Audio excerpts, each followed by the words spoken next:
What up, ladies and germs? It's your boy Audiomatron here. So, I want this video to spark discussion, so watch all the way through to the end and post a comment if you would. I'm curious to hear your take on this. So lately, I've been doing more cover songs on this channel than I have ever done previously in my life. I think we're up to 4 now with the Depeche Mode cover that I just put out this past Sunday. When it comes to doing cover songs, I think there's probably 2 kinds of drummers, and I'm kind of interested to know which kind you are. The first kind is the kind that thinks that you should cover a song and do it precisely, note for note, to respect what the drummer before you did. The second kind of drummer, which I think I am, well, I know I am, thinks that as long as you remain faithful to the original feel of the song, you can do what you want to with it. And as I just said, I'm the second kind of drummer. Curious to know what kind you are. I want to explore a little bit like why I'm that second kind of drummer, because somebody might hear one of my cover songs and go like, oh, you did embellishments and like that's not very respectful to the guy who created it. Well, we'll use the covers that I've done as an example. The Rush covers that I did actually try to remain faithful to the originals, but I did a Glorb song. If you don't know what Glorb is, it's a guy that raps with the voices of SpongeBob characters, and he has this whole this whole thing. There's like this beef in Bikini Bottom between Plankton, or as they call Dankton, and SpongeBob and his crew, and the shit goes harder than it has any business. And I did a drum cover of that a little while back, a couple weeks ago. And then, like I said, most recently I did the Depeche Mode song, I Feel You. And the interesting thing about Depeche Mode is they don't have a drummer. Like famously, when that band first started, it was like 3 dudes with keyboards and like a singer. And they would actually put a tape machine with all their rhythm tracks like on stage on the drum riser to highlight the fact that they didn't have a drummer. Now I don't know like how accurate that is, or if that's just like lore or some shit that I heard somewhere and just took as fact, but I mean it stands to reason. Maybe I saw a video, I don't know. Now they tour, and I believe they still tour with the guy that I've seen them with like 3 times in the past, Christian Eigner. And when he plays their parts, he does definitely like keep the same feel, but he definitely rips over the top of it too, which I thought was super cool. I'm like, man, this guy is ripping like, you know, like Portnoy or Peart or something, but like on top of Depeche Mode. I actually had a bandmate of mine, an old bandmate, that went to a Depeche Mode show, and he was like, dude, that guy's ripping. I'm like, I know, right?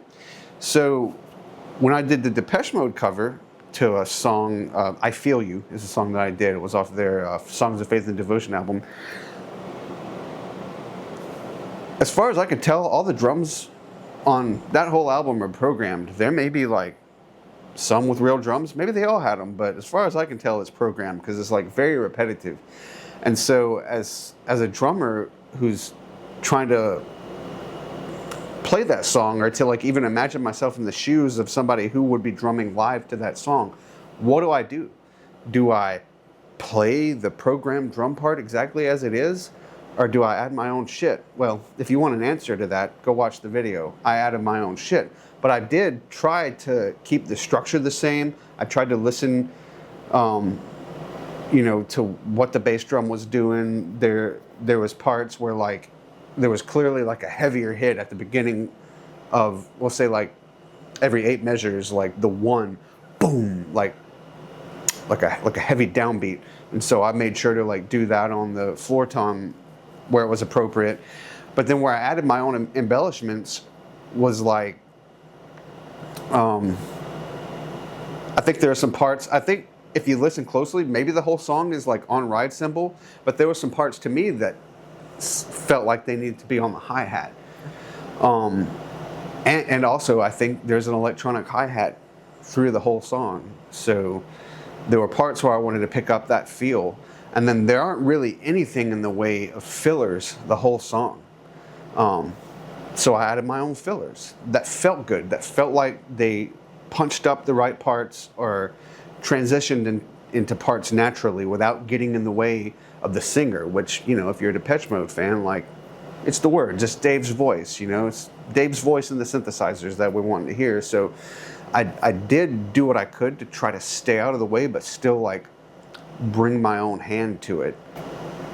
And I want to do more cover songs, but I'm at this crossroads. One, like, I've never been in a cover band.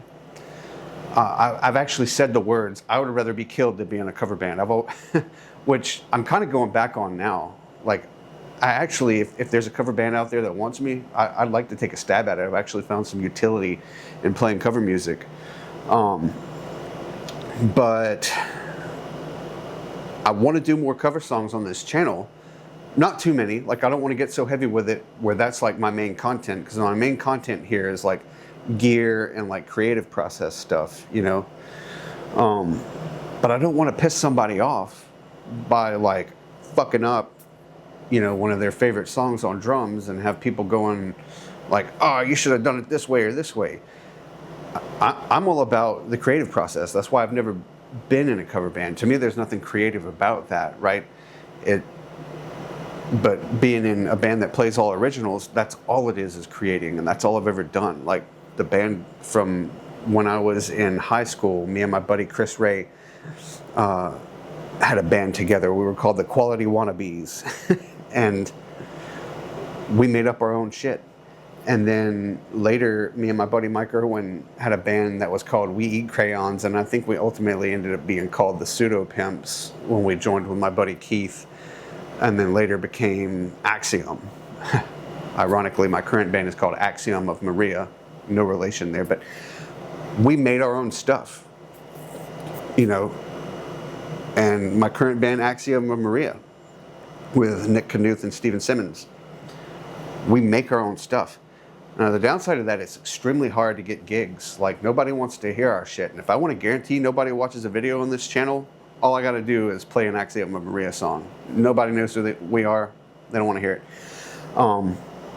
But as I said earlier, I'm finding some utility in doing cover songs